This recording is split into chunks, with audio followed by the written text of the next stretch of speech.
চলছে কিছু কুচক্রীকারীদের সহ্য হচ্ছে না।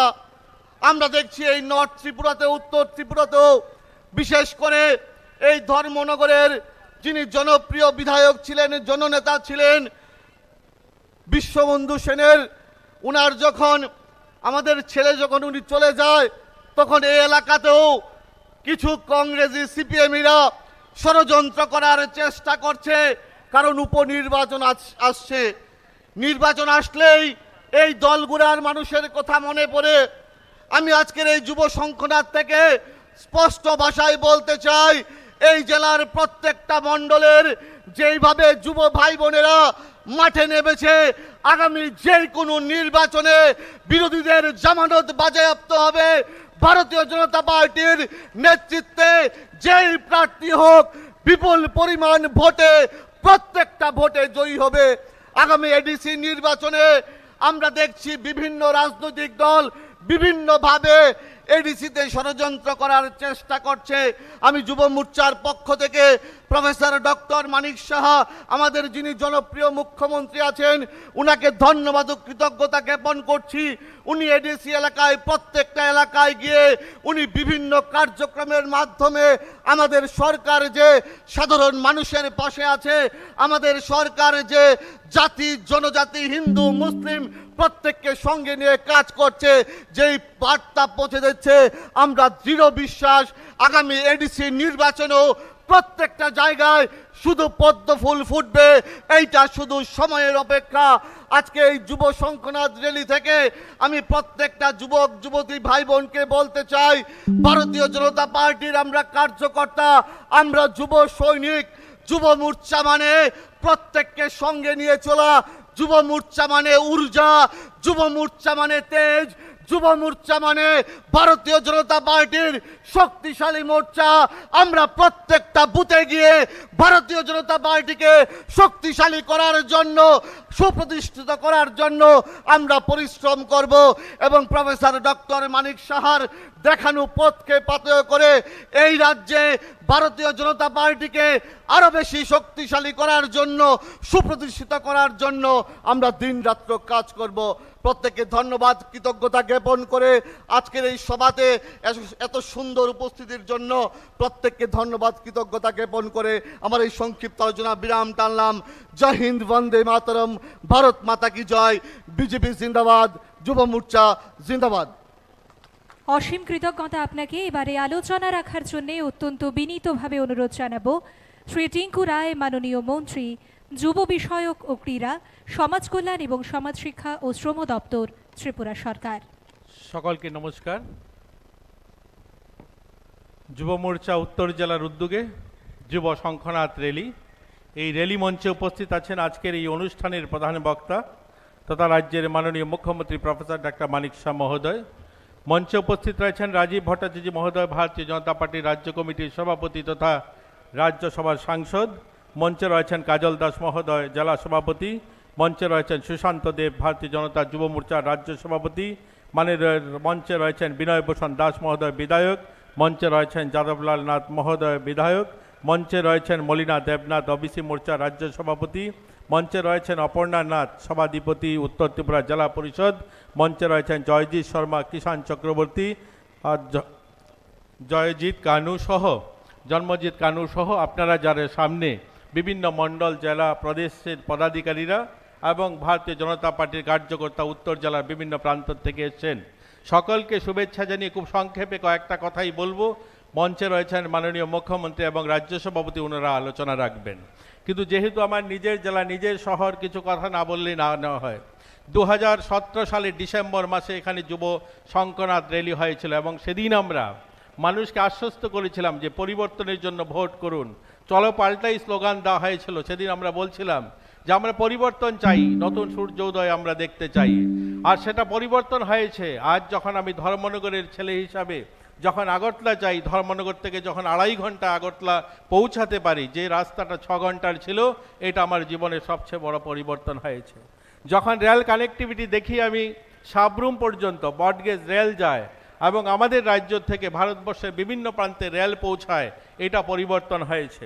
আমাদের এই শহরে রাজ্যস্তরীয় CI2 নেতা যিনি প্রতিদিন বিভিন্ন পত্র পত্রিকা বিভিন্ন মিছিল মিটিংয়ের মাধ্যমে বিভিন্ন কথা বলেন, আমি তাদের উদ্দেশ্যে বলতে চাই, যারা কমিউনিস্ট বন্ধুরা মাইকের আওয়াজে আমাকে শুনছেন, আমি তাদের উদ্দেশ্যে বলতে চাই, তারা যখন বলেন শ্রমিকের কথা, লড়াই সংগ্রামের কথা, মানুষের অন্ন বস্ত্র শিক্ষার কথা, আমি তাদেরকে জিজ্ঞাসা করতে চাই, এই ময়দানে যখন শ্রমিকদেরকে এনে ভর্তি করা হতো, যখন এই চা শ্রমিক যারা উত্তর এবং ঊনকোটি জেলায়, এই দুটা জেলায় ত্রিপুরা রাজ্যের সবচেয়ে বেশি চা শ্রমিক পরিবারের বাস, এই জেলাতে এই চা শ্রমিক যারা বসবাস করে দীর্ঘ বছর তাদের সরকার থাকার পরেও ওই সমস্ত চা শ্রমিক পরিবারের জন্য তাদের জীবনমান উন্নয়ন হোক, তারা শিক্ষা স্বাস্থ্যের ব্যবস্থা হোক, তার জন্য কোনো কাজ করেনি।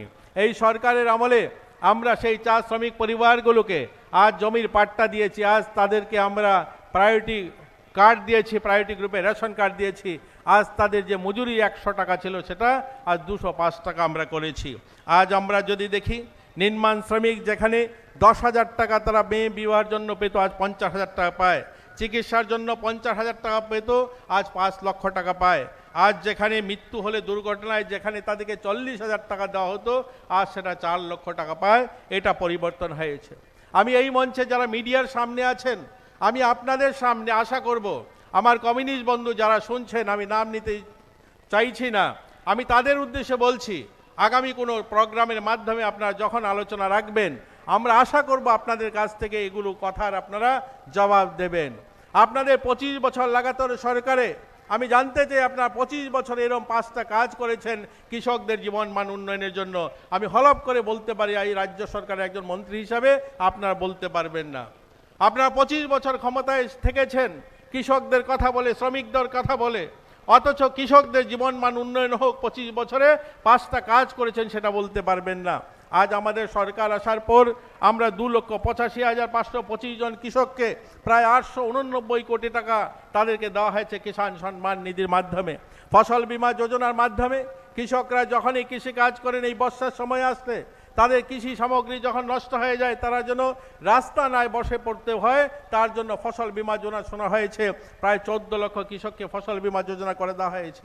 আজ 3,81,000 কৃষক যারা কিষাণ ক্রেডিট কার্ড দেওয়া হয়েছে, 2,142 কোটি টাকা তাদেরকে দেওয়া হয়েছে। আমাদের এই উত্তর জেলা কৃষি প্রধান এলাকা, এখানে কৃষকরা ধান করলে ধান বিক্রির জায়গা ছিল না। আজ সে সমস্ত কৃষকদের কৃষি কাজ করে যে ধান উৎপন্ন হয়, আজ প্রায় আমাদের রাজ্য সরকার 2,25,000 মেট্রিক টন ধান কিনেছে এবং সেই ধানের মূল্য প্রায় 500 কোটি টাকা। কৃষকরা সেই ধানের টাকা পেয়েছে। আজ কৃষকদের কাছ থেকে একদিকে যেমন ধান কেনা হচ্ছে, আরেকদিকে তাদেরকে ফাইন্যান্সিয়ালি সাপোর্ট করা হচ্ছে, তারা যেন কৃষিকাজ করতে পারে। আজ প্রধানমন্ত্রী আবাস হোক, বাড়ি বাড়ি জল পৌঁছানো, শৌচালয় নির্মাণ, বা বাড়িতে বিদ্যুতের কানেকশন, বা ফ্রিতে তার রেশন দেওয়া হোক, প্রত্যেকটা গরিব মানুষকে গরিব কল্যাণ যোজনায় তাদেরকে সাহায্য করা হচ্ছে। বিধবা বোন যারা 700 টাকা ভাতা পেতেন, বয়স্ক মায়েরা যারা 700 টাকা ভাতা পেতেন, আজ প্রফেসর ডাক্তার মানিক শাহ নেতৃত্বে তাদেরকে 2,000 টাকা ভাতা করা হয়েছে। মানসিক দিব্যাঙ্গ যারা, যে সমস্ত পরিবারে মানসিক ছেলেমেয়েরা রয়েছে, তারা অনুভব করেন যে তাদের পরিবারের অবস্থানটা কোথায় থাকে, সেই সমস্ত পরিবারের কথা ভেবে 5,000 টাকা মানসিক দিব্যাঙ্গদের জন্য করা হয়েছে। এছাড়াও অন্তোদয় পরিবারের কোনো মেয়ে যখন বড় হয়, 18 বছর পূর্ণ হওয়ার পর তার মা বাবা তাকে বিয়ে কি করে দেবে সেটা ভাবেন, তাদের জন্য 50,000 টাকার অনুদানের ব্যবস্থা করা হয়েছে। তাদের জন্য বিয়ের জন্য 50,000 টাকা তাদেরকে দেওয়া হবে। এবং কোনো বালিকা জন্ম হলে অন্তোদয় পরিবারে তাদেরকেও 50,000 টাকা ফিক্সড ডিপোজিট করে দেওয়া হয়ে থাকে। এবং গরিব অনাথ পরিবারে কোনো বাচ্চা ছেলে মেয়ে লেখাপড়া করতে পারছে না, তাদেরকেও ফস্টার কেয়ারে 4,000 টাকা করে দেওয়া হয়ে থাকে। আজ গোটা রাজ্যে আমরা বলতে পারি, গরিব মানুষ, শ্রমিক এবং বিভিন্ন স্তরের যারা রয়েছেন, তাদেরকে আজ সার্বিকভাবে জীবনমান উন্নয়নের জন্য কাজ করছেন। কমিউনিস্ট নেতারা আমরা দেখি, তারা সন্ত্রাসের কথা বলেন, তারা বলেন ভারতীয় জনতা যুব মোর্চা নাকি লড়াই করছে বিভিন্ন জায়গায়। আমি তাদের উদ্দেশ্যে বলতে চাই, আপনারা হয়তো এই দিনগুলো ভুলে যাননি। আমরা এই ধর্মনগরে আজও মনে আছে, 8 জুন 1980 সালে সেই মান্দাই দাঙ্গার পর এখানকার কাঞ্চনপুরের যারা বাঙালিরা বসবাস করত, তাদের অবস্থান। 21শে ডিসেম্বর 1989 সালের দক্ষিণ জেলার রিসমুখের কথা, নলুয়া গ্রামের বাসিন্দা আপনারা সকলেই জানেন হয়তো। আমরা সেখানে নিজে উপস্থিত থেকে সেদিন আমাদের মাননীয় আজকের যিনি মুখ্যমন্ত্রী, তিনি রাজ্য সভাপতি ছিলেন, তখনকার সময় আমরা নলুয়াতে শহীদ বেদি স্থাপন করতে গিয়েছিলাম। সেখানে ভগীরথ মিত্র, একজন ভদ্রলোক, আশুতোষ পোদ্দার, এদেরকে দিনের বেলা সিপিএম ঘাতক বাহিনীরা দা দিয়ে কুপিয়ে খুন করা হয়েছে। কেন খুন করেছে? তাদের একমাত্র অপরাধ ছিল তারা বিরোধী রাজনৈতিক দল করত। নলুয়া বাজারের ব্যবসায়ী তেজেন্দ্র মহাজন 1993 সালে যখন সিপিএম সরে জুট গভর্নমেন্ট সরে গিয়ে সিপিএম আসে, তখনকার সময় তিনি পালিয়ে যান। সেই তেজেন্দ্র মহাজন, সেই ব্যবসায়ী, তিনি খবর পান ওনার পরিবারের একটা কন্যা সন্তানের জন্ম হয়েছে এবং এই সিপিএমের ঘাতক বাহিনী খবর পেয়ে যায় যে সেই তেজেন্দ্র মহাদেব বাড়িতে ফিরে এসছে এবং তাকে বাড়িতে গিয়ে একটা ঘরে প্রকাশ্য সেই পরিবারের সামনে খুঁটিতে বেঁধে তাকে খুন করা হয়েছে। সেই দলুয়া বাজারে একসঙ্গে 3 জনকে, আপনারা সকলে শুনলে অবাক হয়ে যাবেন, একটা ইলেকট্রিক পোস্টের সঙ্গে বেঁধে তার মাকে কাচের গুঁড়ো করে খাইয়ে একসঙ্গে 3 জনকে খুন করেছে। সেই ভগীরথী মিত্র, আশুতোষ পোদ্দার, অজিত সেন, তেজেন্দ্র মহাদেব, বাবুল বিশ্বাস, মনিন্দ্র ভূমিক, মনমোহন সদাগর এবং স্বর্ণবালা নমন, লিটন পাটারি এক নলুয়াতে এতগুলো মানুষকে খুন করেছে এই কমিউনিস্টের হারমাদরা। আপনারা কি ভুলে গিয়েছেন আমাদের এই ধর্মনগরে আজ যারা এত বড় বড় কথা বলেন, নিখিল করের কথা, আমাদের সেই ধর্মনগর মোটর স্ট্যান্ডে কিভাবে মানুষের উপরে অত্যাচার করছিল, লাঠি পেটা করছিল, এই দিনগুলো নিশ্চয় আমরা ভুলে যাইনি। 26শে ডিসেম্বর 2016 সাল গন্ডাছড়াতে দলাপতি গ্রামের বাসিন্দা চাঁদমোহন ত্রিপুরা, তার একমাত্র অপরাধ ছিল সে ভারতীয় জনতা পার্টি করত, তার জন্য তাকে পিটিয়ে খুন করা হয়েছে। চাঁদমোহন ত্রিপুরা মাথায় আঘাত করে তাকে খুন করা হয়েছে। 25শে জুলাই 2017 সালে ছইল্যাংটাতে বিজেপি করার অপরাধে নিশিকান্ত চাকমাকে খুন করা হয়েছে। আমরা দেখেছি এখানে ডিওফাইড সেক্রেটারি নবারুণ দেব প্রকাশ্য রাস্তায় লাঠি পেটা করছিল। আপনারা এখানে অনেকে আছেন আমাদের সঙ্গে, একসঙ্গে গিয়ে আমরা কমলপুরে আন্দোলনে বসছিলাম। সেখানে ভারতীয় জনতা পার্টির প্রাক্তন সভাপতি জেলার ছিলেন, ওনার নাতি কমলপুর কলেজে পড়তো এবং সেই কমলপুর কলেজে তাকে শুধুমাত্র ভারত মাতা কি স্লোগান দিয়েছিল, তার জন্য প্রকাশ্য সকলের সামনে দাঁড় করিয়ে ডিওফাইড ছেলেরা তার মুখে পেচ্ছাপ করেছিল, বলেছিল তোর মুখকে আমরা শুদ্ধ করতে চাই। আজ কমিউনিস্ট নেতারা সেই দিনগুলো হয়তো ভুলে গিয়েছেন। আর এখানে যারা যুব মোর্চার ছেলেরা আছেন, আমার বোনেরা আছেন, তাদেরকে স্মরণ করে দিতে চাই, সেই দিনগুলো ভুলে যাবেন না। আমরা সেদিন সেই কমলপুর কলেজের সামনে ধর্নায় বসেছিলাম। একমাত্র তার সেই অপরাধ ছিল যে তাকে ভারত মাতা নামে স্লোগান দিয়েছে, তার জন্য তার মুখে তারা পেচ্ছাপ করে তাকে তার মুখ শুদ্ধি করেছে। এটা হচ্ছে কমিউনিস্ট পার্টি। কমিউনিস্ট পার্টি মানে হচ্ছে সন্ত্রাস, কমিউনিস্ট পার্টি হচ্ছে মানে আতঙ্কবাদ, কমিউনিস্ট পার্টি হচ্ছে ক্লাবে ক্লাবে লড়াই, কমিউনিস্ট পার্টি হচ্ছে ভাইয়ে ভাইয়ে সংঘর্ষ। এই হচ্ছে কমিউনিস্ট। ভারতীয় জনতা পার্টির নেতা, আমাদের এই ধর্মনগরের যিনি বিধায়ক এবং অধ্যক্ষ ছিলেন, ওনার স্লোগান ছিল ক্লিন ধর্মনগর, গ্রিন ধর্মনগর, উন্নত ধর্মনগর। আর ওনার এই স্লোগানকে বাস্তব রূপ দিতে আজ যারা যুব মোর্চার ভাইয়েরা আছে, সকলে মিলে আমরা সংকল্প নেব ওনার এই ক্লিন ধর্মনগর এবং গ্রিন ধর্মনগর এবং উন্নত ধর্মনগর আমরা নির্মাণ করব। প্রফেসর ডাক্তার মানিক শাহর নেতৃত্বে এবং রাজীব ভট্টাচার্যের নেতৃত্বে আমরা আমাদের এই ওনার যে স্বপ্ন সেটা আমরা সার্থক করব। সবাইকে আবারও শুভেচ্ছা অভিনন্দন জানিয়ে আমি আমার সংক্ষিপ্ত আলোচনা শেষ করলাম। ভারত মাতা কি জয়, বিজেপি জিন্দাবাদ। সশ্রদ্ধ ধন্যবাদ আপনাকে। এবারে আমরা আবেদন জানাবো আলোচনা রাখার জন্যে রাজ্যসভার সদস্য তথা প্রদেশ সভাপতি ত্রিপুরা রাজ্য ভারতীয় জনতা পার্টি শ্রদ্ধেয় রাজীব ভট্টাচার্য মহোদয়কে। আজকে ধর্মনগরে আমাদের যুব মোর্চার উদ্যোগে যুব শঙ্খনাদ র্যালি 2026-এর এখানে আয়োজন করা হয়েছে বিবিআই মাঠে। আর আমাদের মধ্যে এই সভায় উপস্থিত রয়েছেন আমাদের রাজ্যের মাননীয় মুখ্যমন্ত্রী প্রফেসর ডক্টর মানিক সাহা মহোদয়, উপস্থিত রয়েছেন আমাদের রাজ্যের মাননীয় মন্ত্রী শ্রী টিঙ্কু রায় মহোদয়, আমাদের ভারতীয় জনতা পার্টির যুব মোর্চার প্রদেশ সভাপতি এবং বিশালগড়ের বিধায়ক শ্রী সুশান্ত দেব মহোদয়, আমাদের পানিসাগরের সম্মানিত বিধায়ক শ্রী বিনয় ভূষণ দাস, আমাদের যিনি আরেকজন বিধায়ক রয়েছেন বাগবাসা মণ্ডলের শ্রী যাদবলাল নাথ, ওবিসি মোর্চার প্রদেশ সভানেত্রী মলিনা দেবনাথ, আমাদের অপর্ণা নাথ জেলা সভাধিপতি, জয়জিৎ শর্মা, আমাদের যার নেতৃত্বে আজকে সভা সংগঠিত হচ্ছে জেলা সভাপতি কাজল দাস মহোদয় এবং অন্যান্য মঞ্চে উপস্থিত অন্যান্য অতিথিরা, আমার সম্মুখে বসা অনেক নেতৃত্ব এবং যারা এখানে সমবেত হয়েছেন, আমি প্রত্যেককে আন্তরিকভাবে অভিনন্দন এবং শুভেচ্ছা জানাচ্ছি।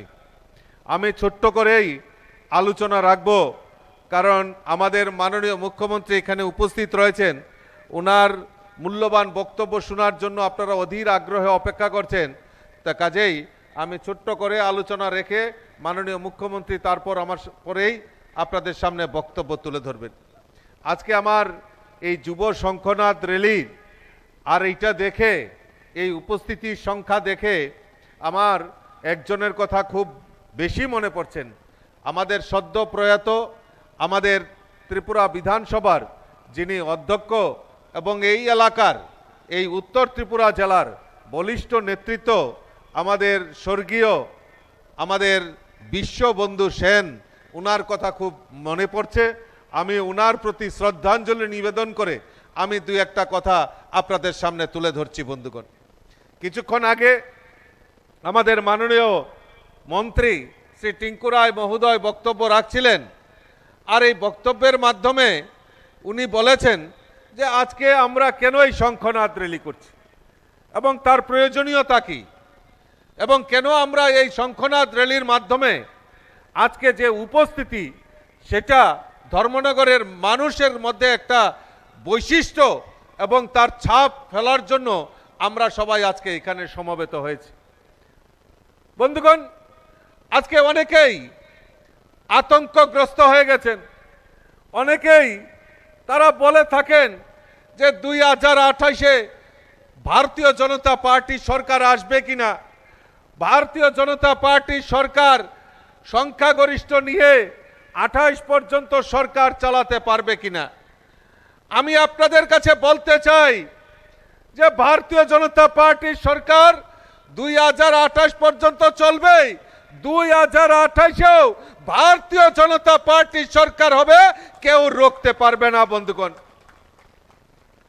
আপনারা হয়তো বলতে পারেন যে রাজীব বাবু, আপনি প্রদেশ সভাপতি, আপনি কিভাবে এত আত্মবিশ্বাসের সঙ্গে আপনি বলতে পারেন? আত্মবিশ্বাসের সঙ্গে এই কারণে বলতে পারি, কারণ আমার সম্মুখে আমি আমার ভারতীয় জনতা পার্টির নেতৃত্বদের চেহারা দেখে এবং এইখানে মঞ্চে উপস্থিত আমার নেতৃত্বদের চেহারা থেকে আমি বলতে পারি আমার কার্যকর্তাদের যে উৎসাহ উদ্দীপনা, যে 28-এও ভারতীয় জনতা পার্টির সরকার হবে। আর তাদের কাছে নেতা কোথায়? আমি প্রশ্ন রাখতে চাই। ধর্মনগরে তো 1-2 নেতা আছেন।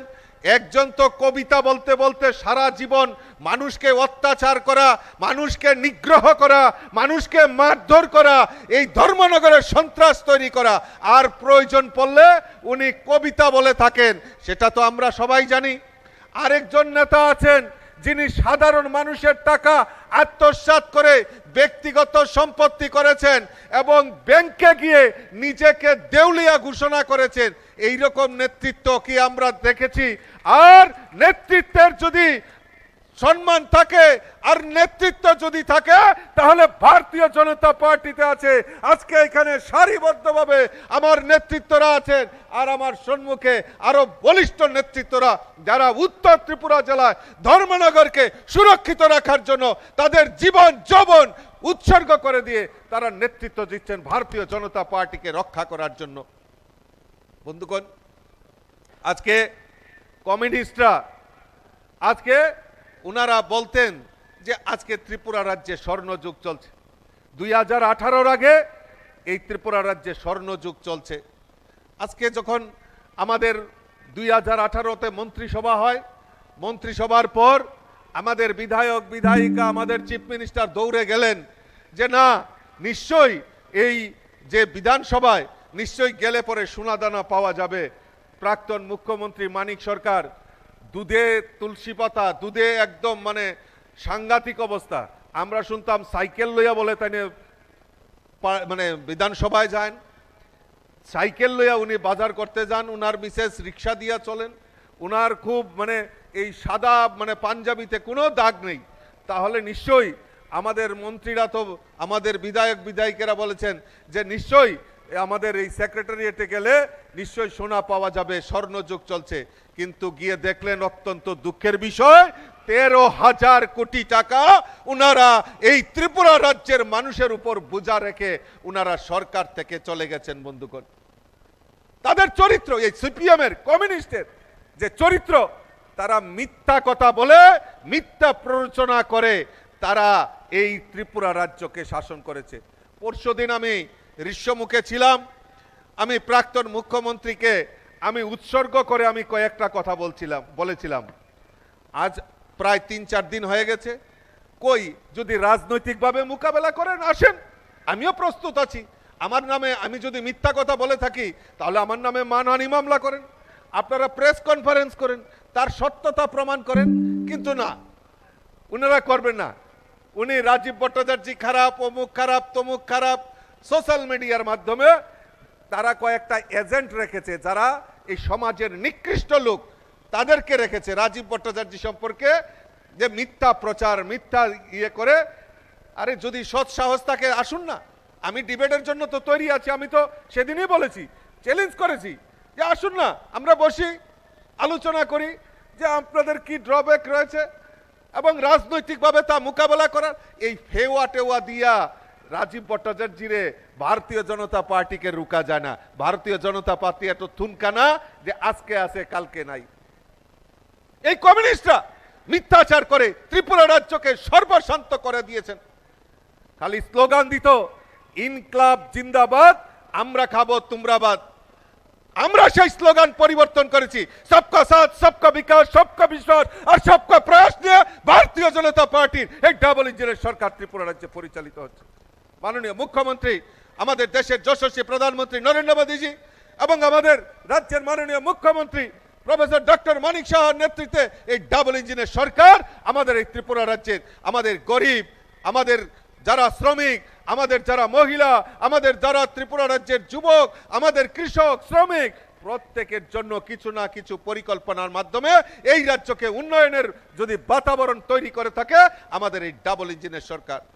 আজকে আমাদের সরকার আসার পর আজকে 2,000 টাকা করে সামাজিক ভাতা পৌঁছে দেওয়ার কাজ আমাদের ভারতীয় জনতা পার্টি সরকার করেছে। গত কিছুদিন আগেও 5,000 ভাতা আমাদের মন্ত্রী এখানে আছেন টিঙ্কু রায় মহোদয়, সারা রাজ্যে প্রায় 5,000 আরো নতুন করে ভাতা দেওয়ার কাজ আমাদের ডাবল ইঞ্জিনের সরকার করেছিল। জিজ্ঞেস করবেন না সিপিএম কে, সিপিএম বলতো গরিবের সরকার, গরিবের সরকার। আর গরিবদেরকে 700 টাকা ভাতা দেওয়া হতো, 500 টাকা দিত, তারপর দ্বিতীয়বার তারা এইটা 200 টাকা মাত্র ভাতা করেছিল। আর আমরা বিনা আন্দোলনে আমরা মানুষের কাছে 2,000 টাকা করে সামাজিক ভাতা পৌঁছে দেওয়ার কাজ এই ডাবল ইঞ্জিনের সরকার করেছে। আর আমরা ট্রান্সপারেন্ট রেখেছি, প্রকৃত যারা ভাতা পাওয়ার যোগ্য তাদের ঘরে যাতে ভাতা পায় তার ব্যবস্থা করেছি। সিপিএম আমরা দেখেছি ওই তাদের এলসিএম, ডিসিএম, সিসিএম নেতা, এখানে গরিব মানুষ অনেক আছেন, বলেন তো দেখি 2018 আগে কাদেরকে ভাতা দেওয়া হতো? এলাকার এলসিএম নেতা, সিসিএম নেতা, ডিসিএম নেতা, তাদের আত্মীয় পরিজনদেরকে দেওয়া হতো, তাদের মামা ভাগ্নি, তাদের মানে আত্মীয় পরিজন, ভাই বন্ধু, তাদেরকে ভাতাগুলি দেওয়া হতো। আর সবচেয়ে বড় জিনিস, সিপিএম এর তারা এমন কাঙ্গালা ছিল, সিপিএম এর এই কমরেডরা, তারার শালীরার একটা আদর করিয়া ভাতা দিত। এটার নাম হইল, এটার নাম কি জানেন নি? স্বামী পরিত্যক্তা ভাতা। সিপিএম এর সমস্ত যত এলসিএম, ডিসিএম সবার ঘরে এই স্বামী পরিত্যক্তা ভাতা এটা কম্পালসারি ছিল, তারা শালীরে দিত এটা আদর করে। আমরা প্রকৃত যারা ভাতা পাওয়ার যোগ্য তাদেরকে ভাতা দেওয়ার কাজ আমাদের ভারতীয় জনতা পার্টির এই ডাবল ইঞ্জিনের সরকার করেছে। আজকে গরিবদের প্রধানমন্ত্রী আবাসন যোজনায় পাকা বাড়ি নির্মাণ কোনোদিন ভাবতে পারে? এই কমিউনিস্টরা 25টা বছর টানা শাসন করেছে ত্রিপুরা রাজ্যে, আর এই তাদের শাসনে তারা এই 25টা বছর এই ত্রিপুরা রাজ্যে পাকা বাড়ি নির্মাণের ব্যবস্থা তারা করতে পারেনি। আমাদের এই ডাবল ইঞ্জিনের সরকার, আমরা রাজ্যে প্রায় 4 লক্ষের উপর গরিব মানুষের বাড়িতে পাকা বাড়ি নির্মাণের ব্যবস্থা যদি করে থাকেন তাহলে ভারতীয় জনতা পার্টির এই ডাবল ইঞ্জিনের সরকার করেছেন। আজকে ধর্মনগরের মানুষ আপনারা জেনে নিন, এই ধর্মনগরে আমাদের রুরাল এবং আরবান মিলিয়ে, অর্থাৎ মিউনিসিপ্যালিটি এবং গ্রামে মিলিয়ে প্রায় 8,000-এর উপর গরিব মানুষের বাড়িতে পাকা বাড়ি নির্মাণের ব্যবস্থা যদি করে থাকে, তাহলে আমাদের এই ডাবল ইঞ্জিনের সরকার, আমাদের ভারতীয় জনতা পার্টির সরকার সেটা করেছে। এখনো ধর্মনগরের মানুষের জন্য প্রায় 7,000 নূতন ঘর স্যাংশন হয়ে আছে।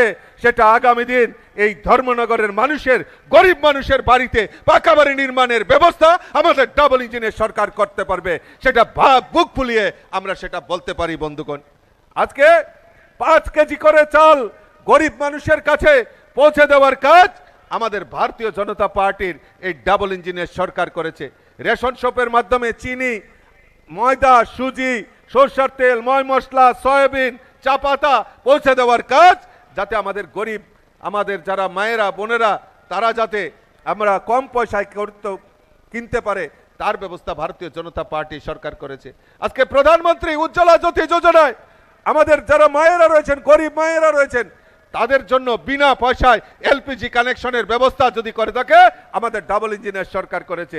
শৌচালয়, পাকা শৌচালয়ের ব্যবস্থা যদি করে থাকে, আমাদের ভারতীয় জনতা পার্টি সরকার করেছে বন্ধুগণ। আমি যদি বলতে থাকি তাহলে অনেক লম্বা লিস্ট হয়ে যাবে। মাননীয় মুখ্যমন্ত্রীর আমি ধৃষ্টতা দেখাতে চাই না, মাননীয় মুখ্যমন্ত্রী এখানে বসে রয়েছেন, উনি আপনাদের সামনে বিশদভাবে তুলে ধরবেন। আর 2-1 মিনিট বলেই আমি আমার বক্তব্য বিরাম দেব বন্ধুগণ। আজকে যুব শঙ্খনাদ র্যালি আমরা করছি, আমাদের এই রাজ্যের সরকার প্রতিষ্ঠার পর আমাদের যে লক্ষ্যমাত্রা, যে আমরা বেকারদের কর্মসংস্থান করব, আমাদের ভীষণ ডকুমেন্টও ছিল বেকারদের কর্মসংস্থান করব। আমরা সরকারি চাকরির পাশাপাশি আমরা যারা বেকার রয়েছেন তাদের যাতে স্বরোজগার হতে পারে, তার ব্যবস্থা আমাদের ভারতীয় জনতা পার্টির এই ডাবল ইঞ্জিনের সরকার করেছে। ইতিমধ্যে আমাদের এই রাজ্যে প্রায় সরকারি চাকরি, নিয়মিত চাকরি প্রায় 20,000 আমার এই যুবক যুবতীদেরকে আমরা এই ত্রিপুরা রাজ্যে চাকরি দিয়েছি বন্ধুগণ। এখন পর্যন্ত একটা কোর্টে মামলা করতে পারিনি। আমি দেখেছি আমাদের যখন এই অ্যাপয়েন্টমেন্ট লেটার দেওয়া হয়, মাননীয় মুখ্যমন্ত্রীর হাত ধরে আমরা অনুষ্ঠানের মাধ্যমে আমরা যখন আমাদের যারা চাকরি প্রাপক তাদের হাতে আমরা যখন খাম তুলে দেই, তাদের অ্যাপয়েন্টমেন্ট লেটার তুলে দেই, এই কমিউনিস্টের যারা লেজর বৃত্তি করে তারা দেখি পোস্ট করে থাকেন যে মুখ্যমন্ত্রী এখানে কিভাবে উনি অফার বিলি করেন, মুখ্যমন্ত্রী বা বিভিন্ন ডিপার্টমেন্টের মন্ত্রীরা থেকে কিভাবে অফার বিলি করে থাকেন। আরে মূর্খের দল, তোদের তো সৎ সাহস নেই। তোদের সময় তো ওই চাকরি হতো, পয়সা নিয়ে চাকরি হতো। 10,323-এর চাকরি দিয়েছিল তোদের সরকার, এই তোদের গবেটের সরকার, তোদের প্রাক্তন মুখ্যমন্ত্রী চাকরি দিয়েছিল। আর সেই চাকরি 10,323-এর চাকরি তাদেরকে চাকরি থেকে চ্যুত করেছে। এই তাদের যে রিক্রুটমেন্ট পলিসি তারা ফলো করেনি, তাই তাদের সৎ সাহস নেই। আমাদের সৎ সাহস রয়েছে। আমাদের মুখ্যমন্ত্রী যেই চাকরি দিচ্ছে সেই চাকরিগুলি কারোর ক্ষমতা নেই কোর্টে গিয়ে মামলা করে সেই চাকরি থেকে নিষ্পত্তি করতে পারে। সেই দৃঢ়তার সঙ্গে, সেই বুকে সৎ সাহস আছে বলেই উনি অফার বিলি করতে পারেন। আর বুর্বকের দল সোশ্যাল মিডিয়ার মাধ্যমে উনারা লেখে থাকেন, লজ্জা থাকা উচিত তাদেরকে। আমরা শুধু কথাই নয়, আমরা কাজে বিশ্বাস করি। আমাদের লক্ষ্যমাত্রা ছিল বেকারদের কর্মসংস্থান করা। 20,000 আমরা এই রাজ্যের যারা নিয়মিত চাকরি দিয়েছি, প্রায় আরো 30,000 বেকার যুবক যুবতীদের কর্মসংস্থানের ক্ষেত্রেও আমাদের সরকার অগ্রণী ভূমিকা পালন করে। আমাদের স্বচ্ছতা, নিয়োগ নীতির ক্ষেত্রে হোক আর কর্মসংস্থানের ক্ষেত্রেই হোক, স্বচ্ছতার মাধ্যমে আমাদের সরকার সেই দিশা নিয়ে কাজ করছে বন্ধুগণ। আজকে আমাদের এখানে মহিলারা এখানে সমবেত হয়েছেন, মাতৃশক্তিরা এখানে সমবেত হয়েছেন। আজকে আমাদের ভারতীয় জনতা পার্টির এই ডাবল ইঞ্জিনের সরকার এই রাজ্যের আমাদের মুখ্যমন্ত্রী যেটা বলে থাকেন যে আত্মনির্ভর ত্রিপুরা, সেই আত্মনির্ভর ত্রিপুরার পাশাপাশি আত্মনির্ভর মহিলা, সেই মহিলাদের সশক্তিকরণ করা, মহিলাদের রোজগার বৃদ্ধি করার লক্ষ্যে সেলফ হেল্প গ্রুপ থেকে শুরু করে মহিলাদের আত্মনির্ভর করার লোনের মাধ্যমে তাদের স্বরোজগার করা। 33% রিজার্ভেশন আমাদের কেন্দ্রীয় সরকার দিয়েছে, সেইগুলিকে রাজ্যেও বাস্তবায়নের লক্ষ্যে আমাদের সরকার এই মহিলাদের সশক্তিকরণ করার দিকে অগ্রণী ভূমিকা পালন করছেন বন্ধুগণ। তো কাজেই আমরা দৃঢ়তার সঙ্গে, নিশ্চিন্তের সঙ্গে আমরা বলতে পারি যে ভারতীয় জনতা পার্টির নেতৃত্বে যে সরকার, এই সরকার কোনোদিনও কেউ কোন শক্তি ত্রিপুরা রাজ্যে জন্মগ্রহণ করেনি যে ভারতীয় জনতা পার্টি সরকারকে উচ্ছেদ করতে পারে। বন্ধুগণ, আজকে ধর্মনগরে আমি প্রথমে বলেছিলাম যে বিশ্ববন্ধুদা আজকে নেই, কিন্তু আমাকে আমার মণ্ডল সভাপতি একটা কাগজ ধরিয়েছেন। আমি দেখেছিলাম, আমি বলেছিলাম ওনাকে যে আমাদের এই বিশ্ববন্ধুদা, আমাদের ভারতীয় জনতা পার্টি সরকার প্রতিষ্ঠার পর আমাদের ধর্মনগরের কি উন্নয়ন হয়েছে আমি একটু সবার সামনে আপনাদের সামনে তুলে ধরতে চাই। বন্ধুগণ, আজকে আমাদের এই ধর্মনগরে আমাদের 3টা Vidyajyoti school, Nayapara English medium school, বীর বিক্রম ইনস্টিটিউট, পদ্মপুর উচ্চ মাধ্যমিক বিদ্যালয়, সেইগুলিকে 3টা বিদ্যাজ্যোতি স্কুলে রূপায়িত করেছে। অর্থাৎ সিবিএসসি প্যাটার্নে আমাদের গরিব ছেলেমেয়েরা যাতে ইংরেজি শিক্ষায় শিক্ষিত হতে পারে তার ব্যবস্থা আমাদের ডাবল ইঞ্জিনের সরকার করেছে। একটা পিএমসি স্কুল, যেটা আমাদের ধর্মনগর সরকারি বালিকা বিদ্যালয়, সেটাকে আমাদের পিএমসি স্কুলে রূপায়িত করা হয়েছে।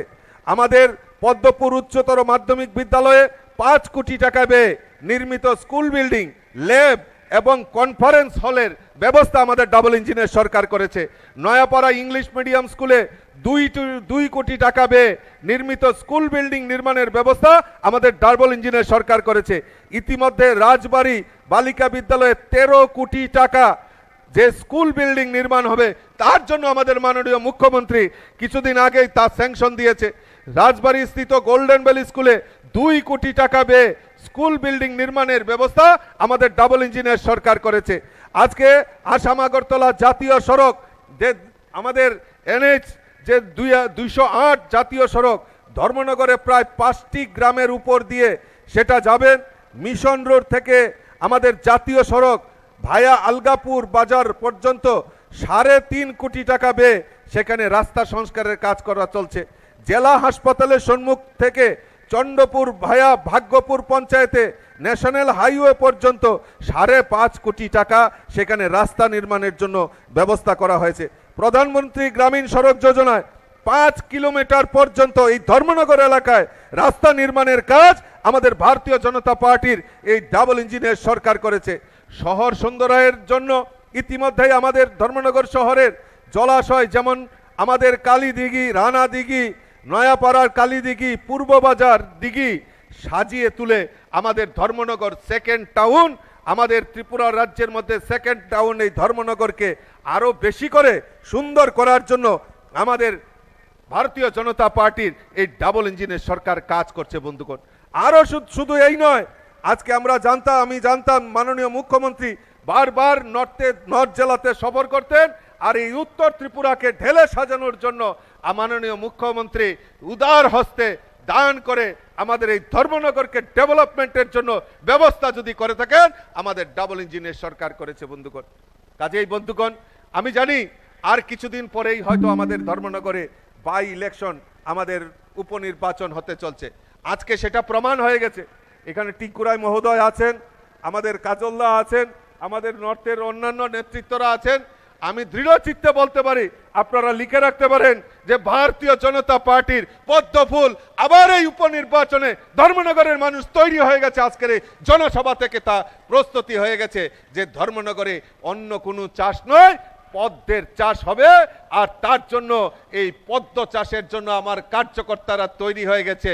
সমস্ত ওজার সমস্ত যে তার জিনিস আছে পদ্ম চাষের জন্য সমস্ত জিনিস নিয়ে তৈরি হয়ে গেছে।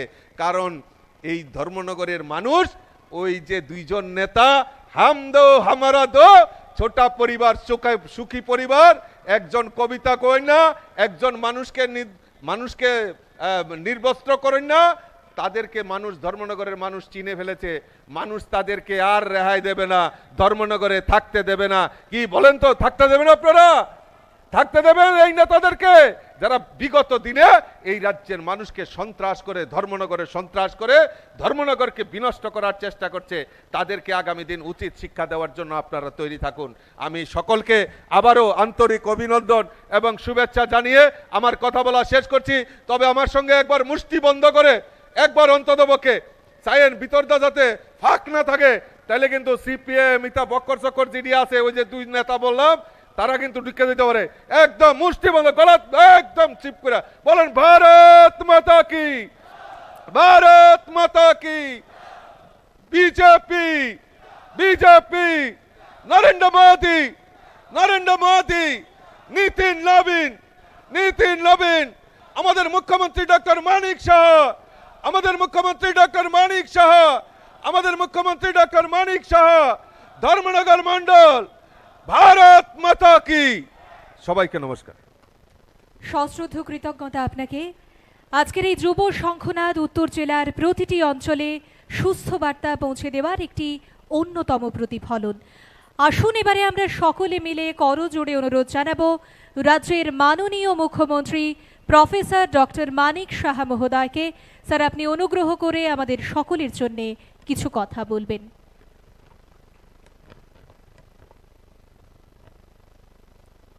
বন্দে বন্দে বন্দে বন্দে বন্দে। আজকে বিবিআই স্কুল গ্রাউন্ডে ধর্মনগরে যে ঐতিহাসিক যে যুব শঙ্খনাদ যে র্যালি আজকে উত্তর জেলার যে যুব মোর্চার উদ্যোগে এখানে সম্পন্ন হচ্ছে, সেই উপলক্ষে মঞ্চে আমাদের মাঝে যারা সম্পূর্ণভাবে সব কিছুই বক্তব্য রেখেছেন, আমাদের ত্রিপুরা রাজ্যের, ত্রিপুরা প্রদেশের সম্মানিত সভাপতি তথা রাজ্যসভার সদস্য শ্রী রাজীব ভট্টাচার্য মহোদয়, আমাদের ত্রিপুরা সরকারের মাননীয় মন্ত্রী ইউথ অ্যান্ড স্পোর্টস এবং অন্যান্য দপ্তরের শ্রী টিঙ্কু রায় মহোদয়, তাছাড়া এখানে উপস্থিত আছেন সভাধিপতি নর্থ ত্রিপুরা জেলা পরিষদের শ্রীমতী অপর্ণা নাথ মহোদয়া, এখানে আমাদের মাঝে উপস্থিত আছেন আমাদের পবিত্র বিধানসভার মাননীয় বিধায়ক শ্রী বিনয় ভূষণ দাস মহোদয়।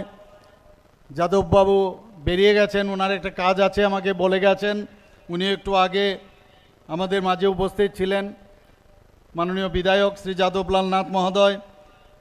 এবং যিনি স্বাগত ভাষণ এখানে রেখেছেন আমাদের ত্রিপুরা প্রদেশের যিনি যুব মোর্চার সম্মানিত সভাপতি শ্রী সুশান্ত দেব মহোদয়, উপস্থিত ওবিসি মোর্চার সম্মানীয় স্টেট প্রেসিডেন্ট শ্রীমতী মলিনা দেবনাথ মহোদয়া, এবং নর্থ ত্রিপুরা ডিস্ট্রিক্টের যিনি সম্মানিত সভাপতি শ্রী কাজল কুমার দাস মহোদয়, শ্রী কিষাণ চক্রবর্তী সেক্রেটারি ত্রিপুরা প্রদেশ ভারতীয় জনতা যুব মোর্চার, এবং এখানে উপস্থিত আছেন যিনি র্যালি কনভেনার আজকের এই র্যালির শ্রী জন্মজিৎ কানু এবং শ্রী জ্যোতি শর্মা সভাপতি ভারতীয় জনতা যুব মোর্চার নর্থ ত্রিপুরা, এবং আমার সামনে এখানে বিভিন্ন স্তরের যারা স্টেটের থেকে এখানে এসেছেন বা এই ডিস্ট্রিক্টের বা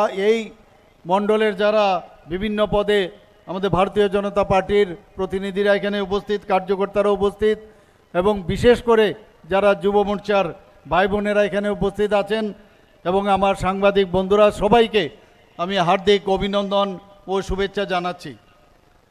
আমি আজকে যার কথা না বললেই নাই হয়, আমার বন্ধুবর,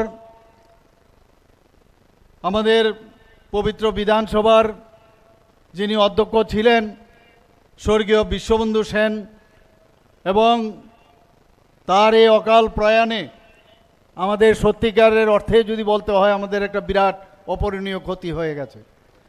আমি প্রথমেই প্রয়াত বিশ্ববন্ধু সেনের স্মৃতিতে শ্রদ্ধার্ঘ্য নিবেদন করছি, এবং উনি যে কাজগুলো যে অর্ধসমাপ্ত যে কাজ সেগুলো আগামী দিন আমরা সবাই মিলে আমরা সেটা করব, সেটা আজকে আমাদের প্রতিজ্ঞাবদ্ধ হতে হবে, এবং আমরা সেইভাবে আমরা কাজ করব। এবং আমরা জানি উনি একজন বিশিষ্ট শিল্পীও ছিলেন, উনার চিন্তা ভাবনা, উনার যে আমরা দেখতাম যেভাবে উনি যাত্রা শিল্পী থেকে আরম্ভ করে নাট্য পরিচালনার ক্ষেত্রে নিজেও নাটকের সাথে যুক্ত ছিলেন। সব কথা আজকের দিনেও কিন্তু মনে পড়ে। আজকে ওনাকে আমরা মিস করছি, এখানে বলার অপেক্ষা রাখে না।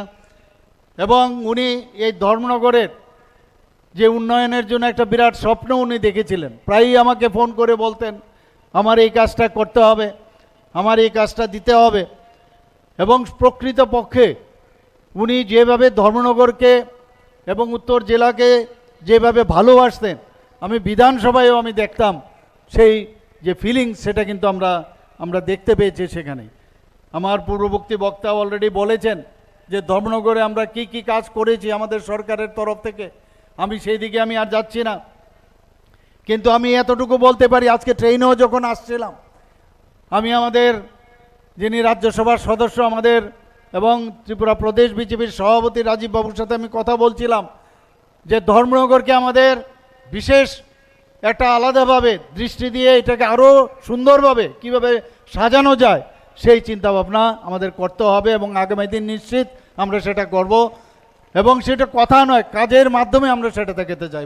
বন্ধুগণ, আপনারা জানেন যে মাননীয় প্রধানমন্ত্রীজি আজকে যে আমাদের ত্রিপুরাতে যেভাবে শান্তি প্রতিষ্ঠিত হয়েছে, টিঙ্কুবাবু এখানে বলেছেন যে আগরতলায় যদি যেতে হতো আগে কি অবস্থার মধ্যে, আগে রাস্তাঘাট কি অবস্থা ছিল সেখানে। শুধু তাই নয়, আমাদের যে এসকোর্ট ছাড়া আগরতলা থেকে এখানে আসা যেত না, এখান থেকে এসকোর্ট ছাড়া যাওয়া যেত না। সেই জায়গায় আজকে নর্থ ইস্টার্ন জোন তো হয়েছে, আজকে মাননীয় প্রধানমন্ত্রীজির কারণে আজকে নর্থ ইস্ট যে ডেভেলপমেন্ট পাশাপাশি যে শান্তি প্রতিষ্ঠিত হয়েছে, ত্রিপুরা রাজ্যেও কিন্তু সেটা আমরা দেখতে পাচ্ছি। বন্ধুগণ, আমাদের বিরোধী দল নেতা কিছুদিন আগে ওনাকে আমি দেখছিলাম, উনি বলছিলেন যে 2018-এর আগেই নাকি ভারতীয় জনতা পার্টির যে সরকার চলছে সেটা নাকি নিজে নিজেই পড়ে যাবে। উনি এখনও সেই অলিক স্বপ্ন দেখছেন।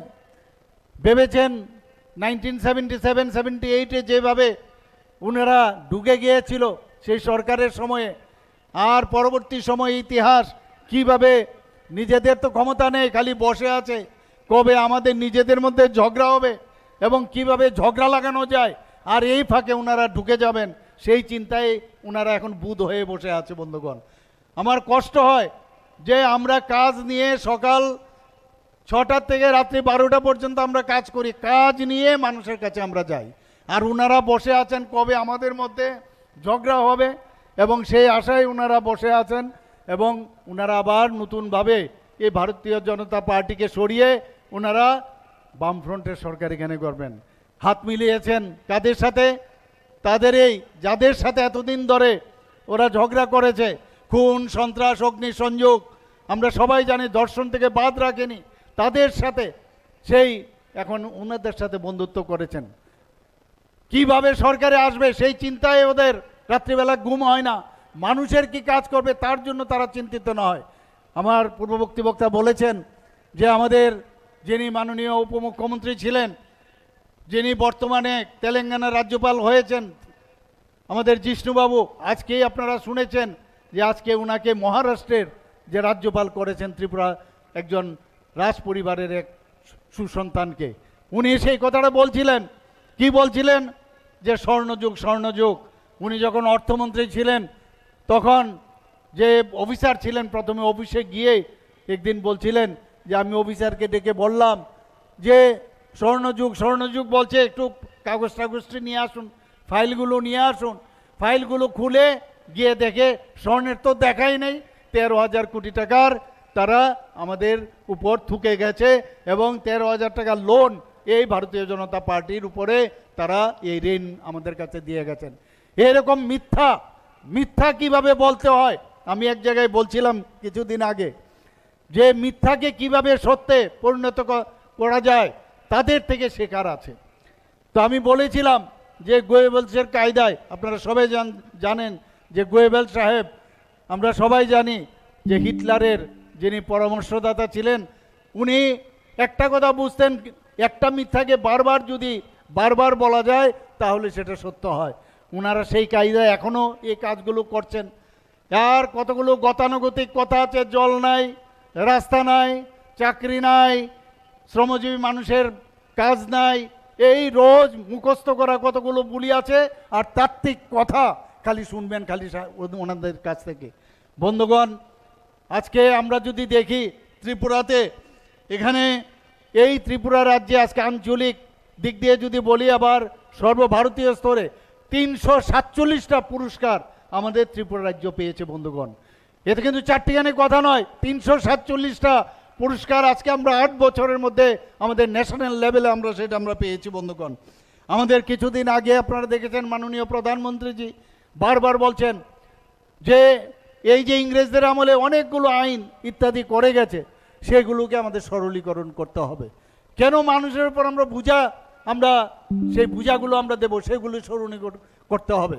আপনারা শুনে খুশি হবেন, ত্রিপুরা রাজ্যে এই ডিরেগুলেশন এবং কমপ্লায়েন্স রিডাকশন 1.0, সেখানে সারা ভারতবর্ষের মধ্যে ত্রিপুরা ফার্স্ট হয়েছে এই ডিরেগুলেশন এবং কমপ্লায়েন্সে, আপনারা সবাই জানেন। শুধু তাই নয়, মাননীয় প্রধানমন্ত্রীজি যখন কিছুদিন আগে, আজ থেকে প্রায় 15-20 দিন আগে, আজকে দিল্লিতে উনি সমস্ত যারা চিফ সেক্রেটারিরা আছেন তাদেরকে ডেকেছিলেন এবং অন্যান্য অফিসারদের। আমাদের ত্রিপুরা রাজ্যের চিফ সেক্রেটারিকে বলেছেন কি করে আপনি এখানে এই ডিরেগুলেশন এবং কমপ্লায়েন্সটা আপনারা করতে পেরেছেন। সেখানে ওনার পিপিপি মডেলে, সেখানে উনি কিন্তু সেই পিপিটি মডেলে সেখানে ওনার যে কথা সেটা ওনার বলতে হয়েছে। माननीय प्रधानमंत्री जी बोलছেন इतना बड़ा स्टेट है, आप लोग सीखिए, इतना छोटा सा राज्य ये अगर कर सकते हैं तो आप लोग क्यों नहीं कर सकते हो।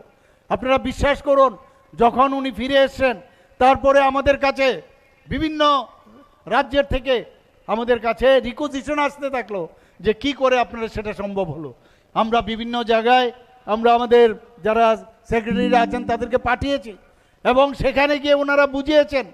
এই সেক্রেটারিরা যখন ওখানে গেছেন, আমাদের অফিসাররা যখন গেছেন, এর অর্থ কি, মানে আমাদের রাজ্য এত ছোট রাজ্য হওয়া সত্ত্বেও যেভাবে কাজ করছে সঠিক পথে আমরা কাজ করছি সেটাই প্রমাণ করে। বন্ধুগণ, আজকে আমরা যদি এখানে ত্রিপুরার সাক্ষরতার কথা যদি আমরা বলি, কিছুদিন আগে আমাদের সারা ভারতবর্ষের মধ্যে তৃতীয় রাজ্য যেখানে 95.6% আমাদের সাক্ষরতা, পূর্ণ সাক্ষরতা রাজ্য হিসাবে ডিক্লেয়ার হয়েছে বন্ধুগণ। সেটা মিজোরাম এবং এই গোয়ার পরে আমরা তৃতীয় রাজ্য। আমরা কিন্তু আরও অনেক আগে সেখানে করে ফেলতাম, কিছু টেকনিক্যাল কারণে আমাদের থার্ড পজিশন আমরা চলে এসেছি। সেটা চারটিখানি কথা নয়। আর এই সাক্ষরতা কিন্তু ওই যে খালি সই করলাম সেই সাক্ষরতা নয়, অনেক ক্রাইটেরিয়া আছে। সেই ক্রাইটেরিয়া ইউনেস্কোর দ্বারা দেওয়া এবং পপুলেশনও, এই যে দুটো আমি রাজ্য বললাম তার থেকেও আমাদের পপুলেশন অনেক বেশি এবং বেশিরভাগ ক্ষেত্রেই আমাদের মায়েরা বোনেরা আছেন তারাই এর মধ্যে বেশি তাদের সাফল্যতা এখানে দেখিয়েছেন। এখানে আমার পূর্ববর্তী বক্তা বলেছেন, এখানে আমাদের যারা মায়েরা মেয়েরা বোনেরা আছেন আপনারা জানেন যে আমরা যারা মেয়েদের যে সংখ্যা, মহিলাদের যে সংখ্যা, আমাদের জনসংখ্যার 50% আমাদের মহিলারা। তাদের উন্নয়ন যদি না হয় তাহলে রাজ্য কোনো দিন উন্নয়ন হবে না। তো তাদের উন্নয়নের জন্য যেভাবে মাননীয় প্রধানমন্ত্রী যে কাজ করছেন, আমাদের ত্রিপুরা সরকার আমরা যেভাবে কাজ করছি, সেখানে আমাদের টার্গেট ছিল যে 1,18,000 টার্গেট, যে লাখপতি দিদি আমাদের বানাতে হবে। সে 1,18,000 মধ্যে আমরা 1,08,000 অর্থাৎ 95% আমরা স্যাচুরেশন সেখানে নিয়ে এসেছি এবং সমস্ত গ্রামে গঞ্জে আজকে আমাদের লাখপতি দিদির সংখ্যা ত্রিপুরাতে কিন্তু বেড়েছে বন্ধুগণ। আজকে জিএসডিপির কথা যদি বলি, আমরা নর্থ ইস্টার্ন জোনের মধ্যে সেকেন্ড বেস্ট। আমাদের ত্রিপুরা এত ছোট রাজ্য হওয়া সত্ত্বেও সেকেন্ড বেস্ট আমরা এই নর্থ ইস্টার্ন জোনের মধ্যে জিএসডিপিতে আমরা এসেছি। পার ক্যাপিটা ইনকামের যদি কথা বলি, সেখানেও আমরা সমস্ত নর্থ ইস্টার্ন জোনের মধ্যে আমরা সেকেন্ড বেস্ট আমরা পার ক্যাপিটা ইনকাম। আমাদের নীতি আয়োগ ত্রিপুরাকে কি বলছেন যে ফ্রন্ট রানার হিসেবে ডিক্লেয়ার করেছেন ত্রিপুরাকে।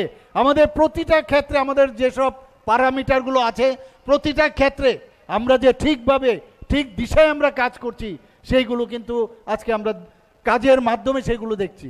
কিন্তু দুঃখের বিষয়, যারা আমাদের প্রতিপক্ষ আছেন, আমাদের যারা বিরোধীরা আছেন, তাদের কাজ কিন্তু ওরা দেখতে পাচ্ছেন না, ওনাদের চোখে দেখা যায় না ওনারা, কারণ কালো চশমা পরে বসে আছেন। আমি বলবো কালো চশমার আপনারা খুলে ফেলুন। আমি জানি আপনাদের ক্যাটারাক্ট হয়েছে, ক্যাটারাক্টগুলো একবার অপারেশন করে নিন, তাহলে বুঝতে পারবেন যে ত্রিপুরাতে কি কাজ এবং কি উন্নয়ন হয়েছে।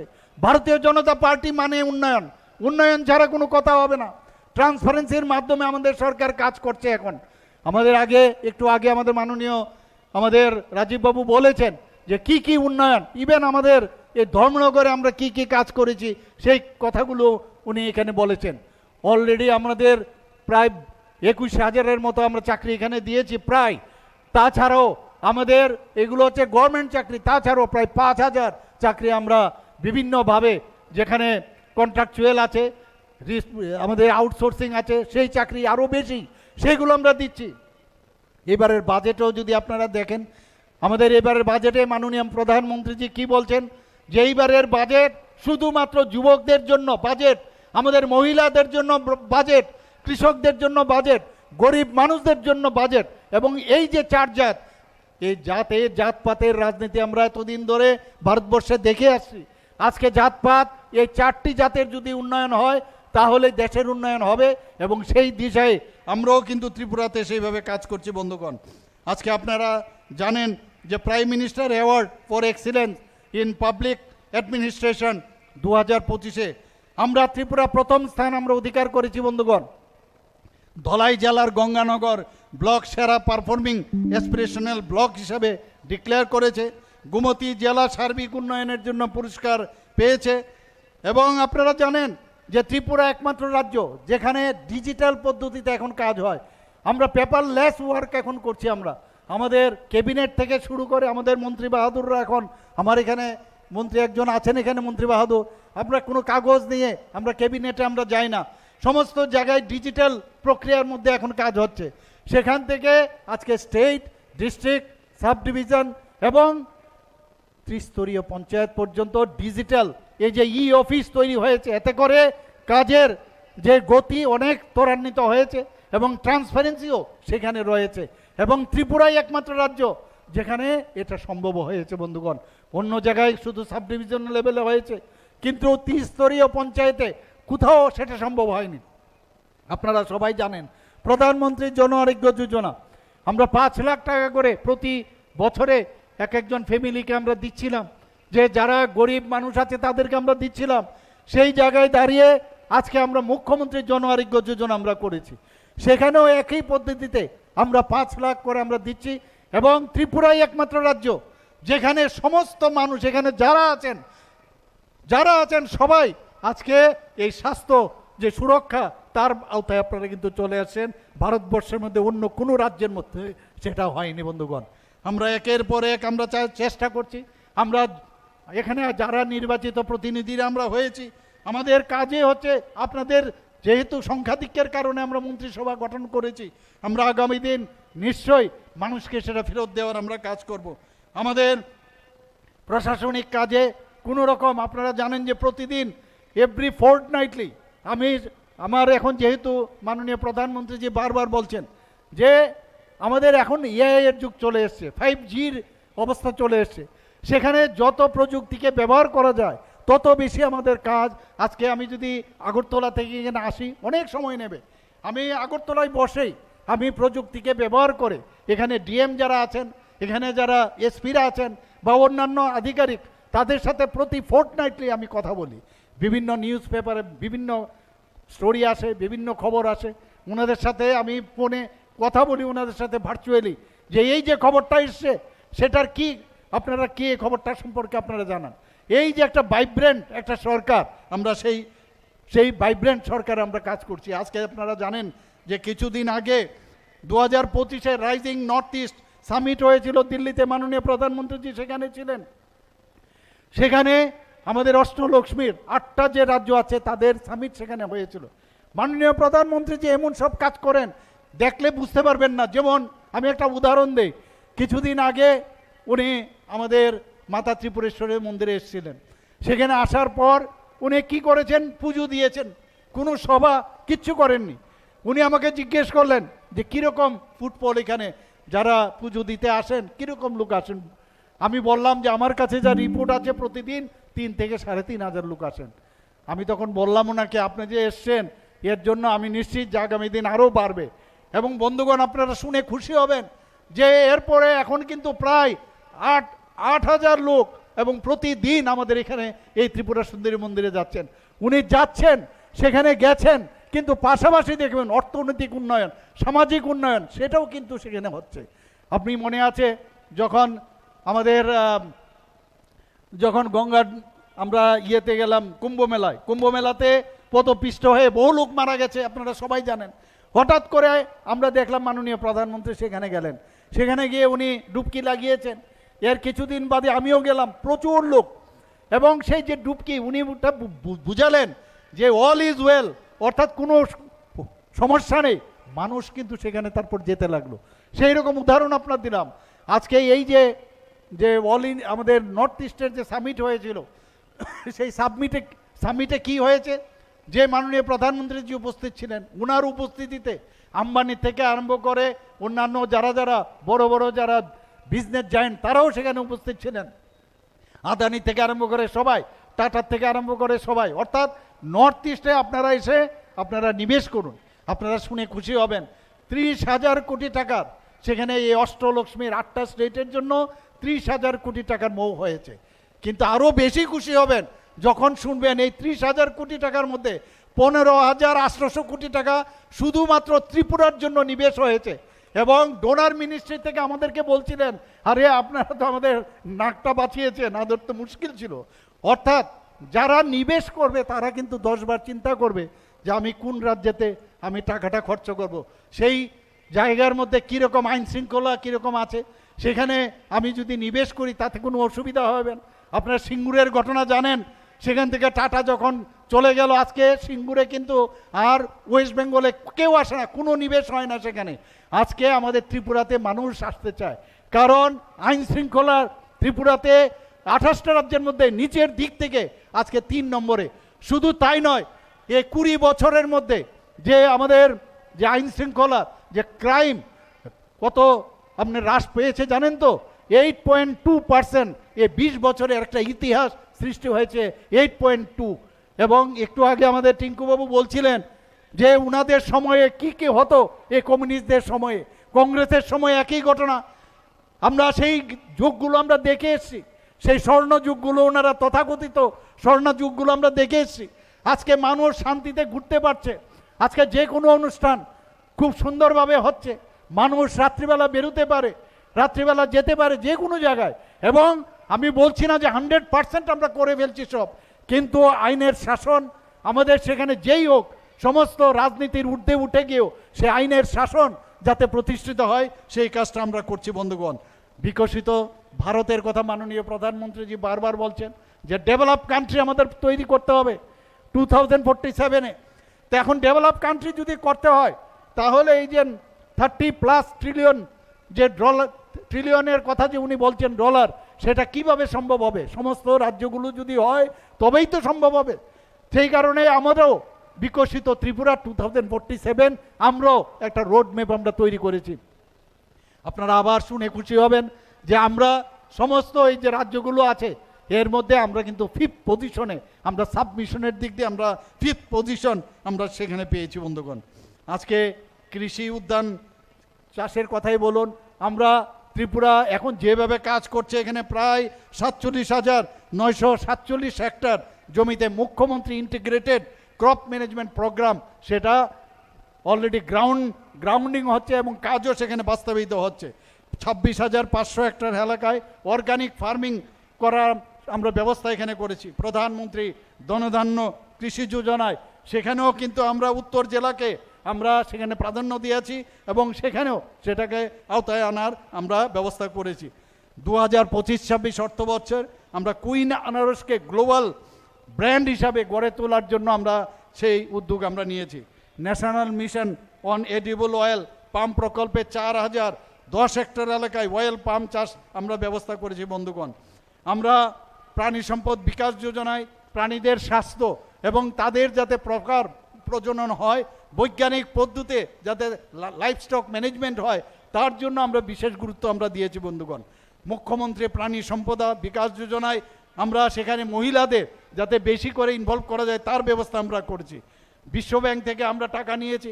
সেখানে 23টি জনজাতি অধ্যুষিত এলাকায় মৎস্য চাষে প্রায় 22 কোটি টাকার উপরে সেখানে মঞ্জুর করা হয়েছে। আমরা শিক্ষা ক্ষেত্রে যদি বলুন, প্রচুর স্কিম আমরা সেখানে আমরা করেছি। আজকে স্বাস্থ্যের কথা যদি বলি, আমি বেশি কিছু বলবো না, এখানে প্রচুর লোক অলরেডি যাওয়ার জন্য তৈরি হয়ে গেছে। আজকে স্বাস্থ্যের কথা বলুন, কি অবস্থাটা ছিল ত্রিপুরাতে। আজকে আমাদের সময়ে মাত্র 12 থেকে 13টা MBBS-এর খালি আসন সংখ্যা ছিল। আজকে আমাদের ত্রিপুরাতে 450টা আসন সংখ্যা হয়েছে বন্ধুগণ। ত্রিপুরাতে BDS-এর একটা মাত্র আসন সংখ্যা ছিল। আজকে এখানে গভর্নমেন্ট ডেন্টাল কলেজ আমরা করেছি। 8 মাস থেকে 9 মাসের মধ্যে এই গভর্নমেন্ট ডেন্টাল কলেজ করেছি। মাননীয় প্রধানমন্ত্রীজি নিজে এসে সেটার উদ্বোধন করেন। সেখানে আজকে 50টা আসন নিয়ে আমরা শুরু করেছিলাম, আর আজকে সেটা 63টা আসন হয়েছে বন্ধুগণ। আমাদের এখানে ANM, GNM, BSc নার্সিং ইত্যাদি সমস্ত জায়গায় আমাদের আজকে এইভাবে একের পর এক স্বাস্থ্য ব্যবস্থার আমরা কাজ করছি। আমরা এর মধ্যে আমরা এতগুলো, যেহেতু আমাদের হেলথের বিভিন্ন যে ইনস্টিটিউটগুলো হচ্ছে, এর জন্য আমরা একটা ইউনিভার্সিটি করার আমাদের যে গভর্নমেন্ট আমরা ডিসিশন নিয়েছি, সেখানে ক্যাবিনেটে সেটা ডিসিশন হয়েছে। আপনারা দেখেছেন গতকাল এখানে 16 শয্যা বিশিষ্ট রেসপিরেটরি অ্যান্ড জেরিয়াট্রিক যে ইন্টেন্সিভ কেয়ার ইউনিট, গতকাল আমি সেটা জীবিতে আমি সেটার ইনোগ্রেশন করেছি। Trauma centre, operation theatre, trauma centre হয়েছে, কিন্তু সেখানে কিন্তু ওটি ছিল না, এবং সেখানে ওটির ব্যবস্থা করেছি। সেখানে সিটি স্ক্যানের ব্যবস্থা করা হয়েছে, ইউএসজির ব্যবস্থা করেছি, MRI এর ব্যবস্থা করেছি। আমরা new renovated labour room cum অবসগাইনির ওটি সেখানে ব্যবস্থা করেছি বন্ধুগণ। একের পর এক আমরা উইমেন্স কলেজ, আজকে উইমেন্স কলেজকে আমরা ইউনিভার্সিটি করার চিন্তা ভাবনা করছি। আমাদের যে IIT যেটা ছিল আমাদের আগে, যেটা নরসিংগড়ে TIT যেটা ছিল, সেটাকে ইউনিভার্সিটি করার জন্য আমরা ডিসিশন নিয়েছি। আমাদের সরকার চাইছে যে মানুষের যেসব চাহিদা, মৌলিক চাহিদা, সেগুলো কিভাবে সেগুলোকে আমরা কিভাবে সামনে প্রস্তুত করব, যত তাড়াতাড়ি সম্ভব সেগুলো প্রস্তুত করার আমরা চিন্তা ভাবনা করছি বন্ধুগণ। একের পর এক আমরা দেখতে পাচ্ছি এখন মানুষ কিন্তু বাইরে যাচ্ছে না। এখন মানুষ এখানে যেহেতু চিকিৎসা হচ্ছে, এখানে পড়াশোনার সুবিধা হচ্ছে, এতগুলো ইউনিভার্সিটি এখানে হয়ে গেছে। প্রাইভেটেও প্রায় 4-5টা ইউনিভার্সিটি হয়েছে, সেন্ট্রাল ইউনিভার্সিটি আছে, আমাদের স্টেট ইউনিভার্সিটি আছে। এখন আমাদের ছেলে মেয়েরা বাইরে যাওয়ার জন্য 12+ পাস করার পরে কোথায় কি করবে, সেই এখন কিন্তু তাদের অনেক সুযোগ কিন্তু বেড়ে গেছে। আমাদের এখানে হোমিওপ্যাথিক মেডিকেল কলেজ একটা করার অলরেডি ফাইনাল ডিসিশন 75 কোটি টাকার জন্য স্যাংশন হয়েছে। আয়ুর্বেদিক একটা কলেজ তৈরি করার জন্য তারও আমরা ঠিক করে ফেলেছি, তারও জায়গাও আমরা ঠিক করেছি সেখানে। মুখ্যমন্ত্রী নিরাময় আরোগ্য যোজনা, আপনারা জানেন যে যারা ডায়াবেটিসে আছে, হাইপার টেনশন আছে, ক্যান্সারে আছে, 65% মানুষ শুধুমাত্র এই নন কমিউনিকেবল ডিজিজে তাদের কিন্তু মৃত্যুবরণ করেন। তাদের জন্য এই মুখ্যমন্ত্রী নিরাময় যে যোজনা, সেটা চালু করেছি। একের পর এক আমরা কাজ করছি বন্ধুগণ। আজকে এখানে আমাকে আসার জন্য, নিমন্ত্রণ করার জন্য, এবং এই যে আজকে যুব মোর্চার উদ্যোগে যে আজকের যে আয়োজন, সেই আয়োজনে উপস্থিত থাকতে পেরে, এবং যেভাবে আমাকে এখানে আপনারা এখানে ওয়েলকাম করেছেন, এর জন্য সবাইকে হার্দিক অভিনন্দন, শুভেচ্ছা জানিয়ে আমার কথা বলা শেষ করছি। নমস্কার, জয় হিন্দ, ভারত মাতা কি জয়।